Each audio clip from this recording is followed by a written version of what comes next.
Welcome to the closing bell for week ending 31st of July 2015.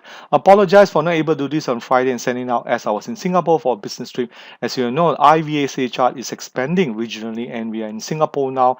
And there were many participants from the banking side came and actually attend the IVASA chart. So ask yourself, why aren't you using IVASA chart when a lot more people out there are getting to know it, and volume spread analysis does work and does help you to get closer to the smart money. All right, let's look at the market as we see it now.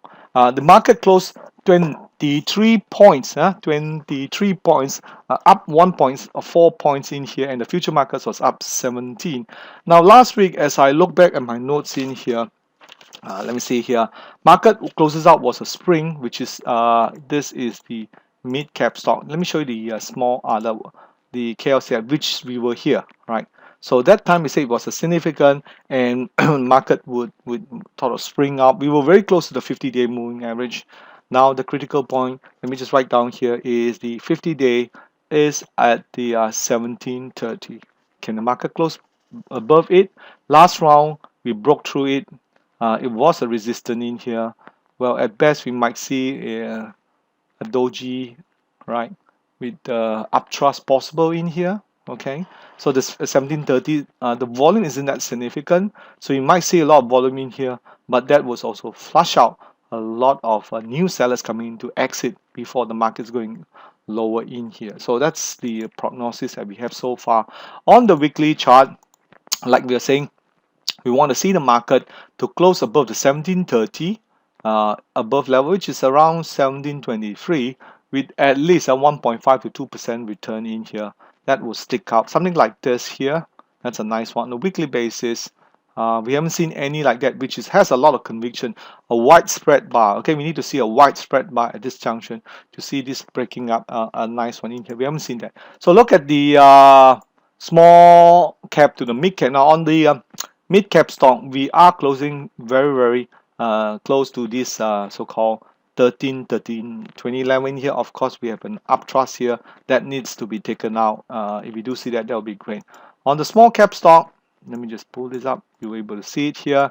Interesting enough, the 50-day moving average was the resistance, and it, sorry, the 200-day, right, came back off, and small cap stock are doing not too bad in a things on the cross of things in here.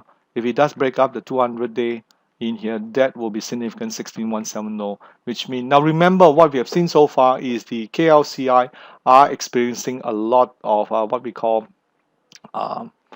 so-called selling on the big bot on the big stocks too, because foreign funds are just not buying like they used to, and what's left only is a small retailer like you and me playing all the small cap stock. So that's why we're seeing the small cap stock much more responsive compared to the other large cap stock here. All right. Okay, next thing we want to see is the KLCI and futures. Now future definitely jump up nicely in here, you could see, yeah, after making a triple triple bottom, excuse me, at a 1700, market revert up, but volume hasn't been that significant in here. Again, if I put in the 200-day moving average, which I will show you now, right, and okay, again the 50-day moving average, okay, just touching it, or we want to see this, really crossover in here. I think Monday and Tuesday we're able to see it very well.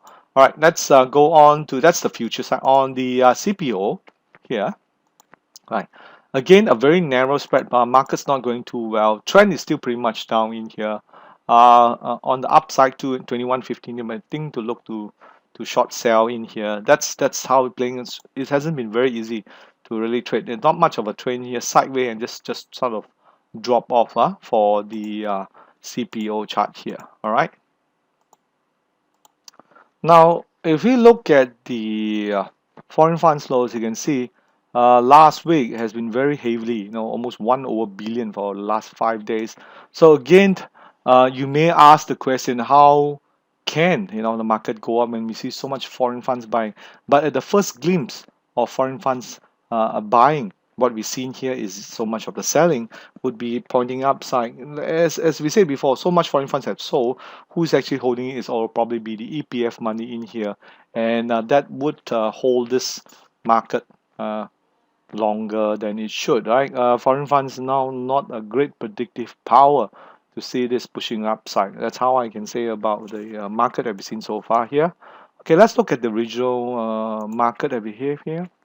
Okay. Now, first SDI, I think most of you will know when I was in Singapore talking to the dealers, and they were saying, "Wow, this one really break down in here," and that was partly because the enforcer from the Chinese Securities Exchange are looking in foreign markets who short sell the Shanghai market. So that's been going to be very tough because they're saying the foreigners are short selling the Shanghai stock, so they're going over to Singapore, and as such, we saw a 50 points drop in here. Only a lot on the Chinese stock. You can see back right where we started in January, right? So lower than January. Does this represent a point to buy some more? Now, like it or not, markets, I don't have volume here to justify it, but we are right at the very good support in here. Chinese, it has been really seen a big problem on the Singapore side, pushing the market down some more in here. What we will look for is some sort of climatic volume, but I don't see a volume in here, so we have just have to judge on the two-bar reversal to see some sort of back pushing up in here. Regionally, let's look at the other markets. Right. First thing is the US Dow Jones. Okay. Now US Dow, let me switch on to a daily chart. You can see daily chart, the market has broken below the 200-day moving average. Now that's not too good, right? Now that's a lot on anticipating the so-called interest rate rise that we see. Market could not break through the 1780 in here despite rallying up. We are seeing this market really going to a downtrend from here. I do see a lot going to a downtrend, broken through the 200-day moving average. We have not seen that for a long time, and now we are seeing it not so good. Okay, let me just show you what I mean. Go to properties and go to 500 here. So you can see, let me just extend this a bit. You see that the last time we broke through, we have two occasions this week in here. Mushrooming down has been really congesting sideways in here. US market hasn't been doing fantastically well, despite those who have been buying the Malaysian stock would probably know that too. Except that the currency really helping the US market in here. Okay, let's look at the other markets that we have. It is the Shanghai market. Now, Shanghai market again are going after those people who short sell. As I said before, Singapore is the next target in here, holding above the 200-day moving average. Now, you see where we came off in January, we were here, okay, which is 3373. Now it's 3654, just slightly 10% from it. Can sell down very fast, 10%. Remember, it went up almost 50, 60%, and then immediately it can also come back. The 200-day moving average, it's the one that you want to be looking after. Now on the Hang Seng market, this is the one also broke below the 200-day moving average, just very similar to the US market and also the STI, the Singapore student.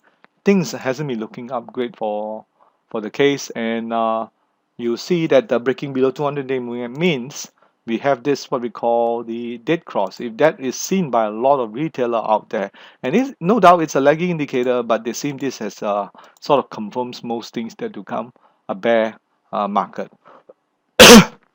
So watch out for the breaking below 2300 for Hang Seng. Okay. Now we talk about Straits Time. Nikkei again still holding up above the 50-day moving average. The Australian market did hold above the 200-day, and we now seen already a nice cross up in here. Cross down. This is a cross down. Okay, a cross up. We're seeing a possible cross down, which is not too good, isn't it? Right? Because the 50-day moving average is below now. We want to see a cross up. So this one in here, it does points market to move on the downside. Okay, now let's look at the other gold and ringgit. You will be disappointed with what we've seen so far with the ringgit.